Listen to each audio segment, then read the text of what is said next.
చాలా మంది బిల్డింగ్ల్లో కాంక్రీట్ రాల్ అయ్యి కింద పడిపోతూ ఉంటుంది. సో ఇక్కడ మనం చేసే విధానము ఫస్ట్ ముందు ఇన్ఫ్లోని అరెస్ట్ చేసుకోవడం, తర్వాత కింద ఉన్న ఆ రిపేర్ని మనం స్ట్రెంథింగ్ చేసుకుంటాం.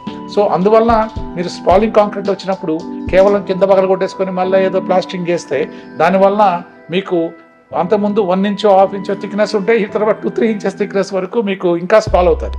సో అందువలన మీరు మమ్మల్ని సంప్రదిస్తే స్పాలింగ్కి సంబంధించిన చాలా అడ్వాన్స్డ్ టెక్నాలజీ మన దగ్గర ఉంది. సో దాని ద్వారా మళ్ళా ఈ ప్రాబ్లం రాకుండా మనం చేసుకోవచ్చు. Thank you.